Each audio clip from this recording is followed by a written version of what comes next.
I received this question the other day, and it said, ma'am, please upload a new video on cell protection after input value in a cell. Sheet will be shared in an Office common drive, not by Gmail, etc. Multiple users will be working on the same sheet. So what I'm going to show you is an example that I thought of.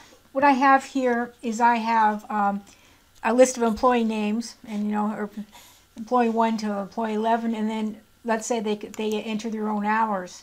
And so once we want them to enter their hours, and once they've entered them, and press the magic old enter button, that they don't have the opportunity to go back and say, yeah, maybe I worked 11 hours instead of 8 hours here. So right now, if they put in, let's say 8 hours, and then they go back and they can change it to 9 hours or whatever. So what we're going to do is we'll take the 9 out of here to start with.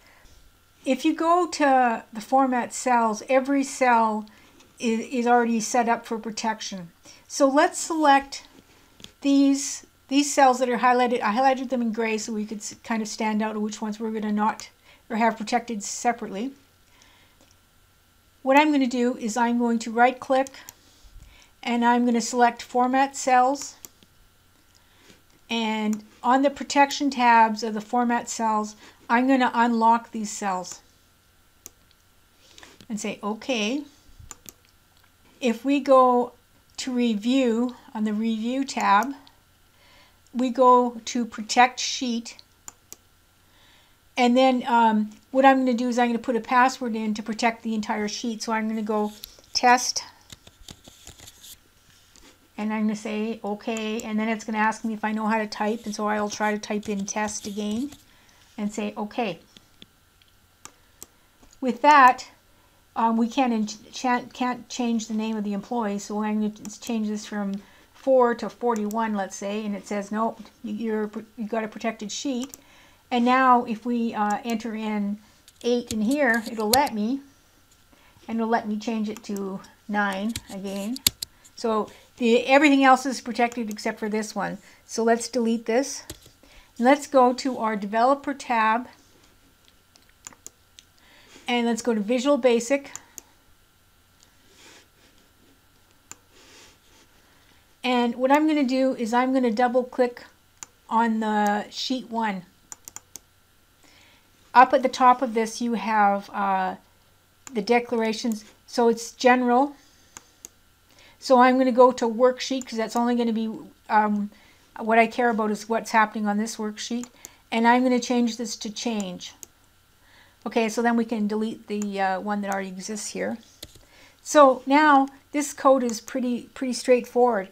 So what I'm going to type in the first line is ActiveSheet.Unprotect space password equals test, because that's what I put in my protection box.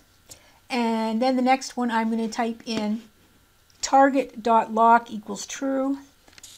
And then I am going to go ActiveSheet.Protection space password equals test. And that should do it. So now what I'm going to have to do is save my worksheet and then open it back up again, and then you can work with it. So just let me do that. So I've got my sheet open again, and I've entered in the 8 and the 9 here. So if I go back on the 9 and try to take it out, it gives me the message. Now if I go to the next one and I put 7 in here, everything happens when I press, like you can change it to 6 after you think, yeah, maybe I will only work 6. But you can change it to 7 again and press enter, and then it's locked. Once again, I go back to my 7 and think, yeah, no, I worked 8. And so you're trying to put 8 in there, and you get the error message up. So that's how you lock cells after they've been entered. You can't change them anymore. Please subscribe.